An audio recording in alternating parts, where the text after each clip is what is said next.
നീ ഉറങ്ങിയില്ലേ? ഇല്ല. ഇന്ന് മുകുന്ദൻ വന്നിരുന്നു. അറിഞ്ഞു, അമ്മ പറഞ്ഞു. അടുത്ത ആഴ്ച അവന്റെ അമ്മാമയും കൂട്ടി വരാന്നാ പറഞ്ഞേ. അത് വൈകണ്ടങ്ങൾ നടത്താല്ലേ? അതെ.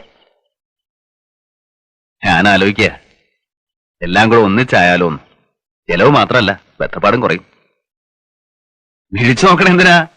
നിന്റെ കല്യാണത്തിന്റെ കാര്യമായി പറയണേ. മനസ്സിലായി. അമ്മയോട് പറഞ്ഞപ്പോ അമ്മ പറഞ്ഞു നിന്നോടൊന്ന് ചോദിക്കാൻ. ഇനിയിപ്പോ എന്താ അത്ര ചോദിക്കാൻ അല്ലേ? അമ്മ വേറൊന്നും പറഞ്ഞില്ലേ? ഇല്ല. ഞാൻ വേറൊരു കാര്യം പറഞ്ഞ് ഏൽപ്പിച്ചിരുന്നു. രാമൻകുട്ടി മേനോൻ സാറ് ഏട്ടനോട് ഒന്നങ്ങോട്ട് ചെല്ലണമെന്ന് പറഞ്ഞിരുന്നു. ഞാൻ അമ്മയെ പറഞ്ഞ് ഏൽപ്പിച്ചിരുന്നു. പറഞ്ഞില്ലേ? ഇല്ല. ഞാൻ പറഞ്ഞിരുന്നു. അമ്മയ്ക്ക് വിരോധമൊന്നുമില്ല, ഏട്ടനും വിരോധമൊന്നും ഉണ്ടാവില്ല എന്നറിയാം. എന്നാലും കല്യാണം എന്നൊക്കെ പറയണത് നമ്മള് വളരെ ആലോചിച്ച് പ്രവർത്തിക്കണമല്ലോ.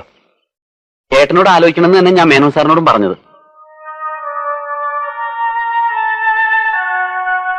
ഞാൻ എന്റെ ഭാഗ്യാന്ന് എല്ലാരും പറയണേ. അല്ലെങ്കിൽ പിന്നെ മേനോൻ സാറിന്റെ മോളെ എനിക്ക്, അതും നമ്മളോട് ഇങ്ങോട്ട് ആവശ്യപ്പെടുക പറഞ്ഞാ നമുക്ക് സ്വപ്നം പോലും കാണാൻ കഴിയാത്ത ബന്ധ. നീ എന്ത് നന്ദികേടാടാ ഈ പറയണേ? ഇക്കണ്ട കാലം മുഴുവൻ നിന്നെ സ്വപ്നം കണ്ടുകൊണ്ട് കഴിഞ്ഞൊരു പെണ്ണെ തഴഞ്ഞിട്ട് ആ ഭാഗ്യം നമുക്ക് വേണ്ട. നമുക്ക് ആ പണവും പ്രതാപവും ഒന്നും വേണ്ട മോനെ. നീ ഒരിക്കലും അങ്ങനെ ചിന്തിക്കരുത്.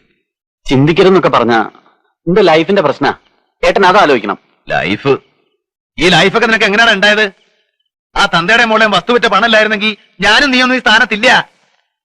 എന്ത് കൊടുത്ത് വീട്ടുകൂടാ ആ കടം? ആ കടമയും കടപ്പാടും ഒന്നും മറക്കരുത്. അത് മറക്കൊന്നുമില്ല.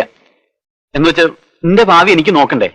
പണ്ട് ചെറുപ്പത്തില് കളിയായിട്ട് എന്തൊക്കെ പറഞ്ഞു എന്നല്ലാതെ വേറെ അങ്ങനെ ഒരു വാക്കൊന്നും ഇല്ലല്ലോ. വാക്കില്ല? എന്തിനാടാ വാക്ക്?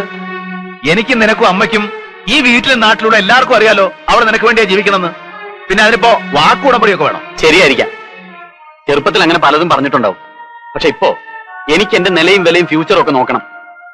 അഡ്വക്കേറ്റ് രാമൻകുട്ടി മേനോന്റെ സണ്ണിലോ ആകാന്ന് പറഞ്ഞാ എനിക്ക് കിട്ടണ നിലയും വിലയും സോഷ്യൽ സ്റ്റാറ്റസും എന്താണെന്ന് അറിയാവോ? മാത്രമല്ല ഭാവിയിൽ അദ്ദേഹത്തിന്റെ പ്രൊഫഷണൽ ഗുഡ്വിൽ മുഴുവൻ എനിക്ക് വന്നു തരാനുള്ളതാ. പണ്ടെന്നോ കുറച്ച് കാശ് തന്നെന്നും പറഞ്ഞ് ഇതൊക്കെ വേണ്ടെന്ന് വെച്ച് കുഞ്ഞമ്മയുടെ മോളെ കല്യാണം കഴിക്കണമെന്നാണോ ഏട്ടൻ പറയുന്നത്? മനുഷ്യനാവണം ആദ്യം, എന്നിട്ടുണ്ടാക്ക് നിലയും വിലയും. അതൊന്നും സൂത്രത്തിൽ ഉണ്ടാക്കല്ല വേണ്ടത്, സ്വയം ഉണ്ടാവട്ടെ. അതാ കഴിവ്. ഇപ്പൊ നീ വക്കീലായിട്ട് എന്നോട് വാദിക്കണുണ്ടല്ലോ, അതിനുള്ള കഴിവുണ്ടാക്കിയത് ഇന്റെ വേർപ്പാ. നിനക്കെല്ലാം ഉണ്ടാവും, ദൈവം തരും. വന്ന വഴി മറക്കരുത്. ഇത് ഞാൻ സമ്മതിക്കില്ല. ഏട്ടൻ ഇങ്ങനെ വാശിയും ബഹളം ഒന്നും കാണിക്കേണ്ട കാര്യമില്ല. നിന്റെ ലൈഫിന്റെ പ്രശ്നം. എനിക്ക് മേനോൻ സാറിന്റെ മോളുമായിട്ടുള്ള ബന്ധം ഇഷ്ടം. ഏട്ടൻ അത് പോയി ആലോചിച്ച് നടത്തി തരണം. എന്റെ പട്ടി വരും. എടാ, മേലേർത്ത് രാഘവൻ നായർക്ക് നിന്റെ അത്രയും വിവരവും വിദ്യാഭ്യാസം ഇല്ല, പക്ഷെ നെറുകേട് കാണിക്കില്ല.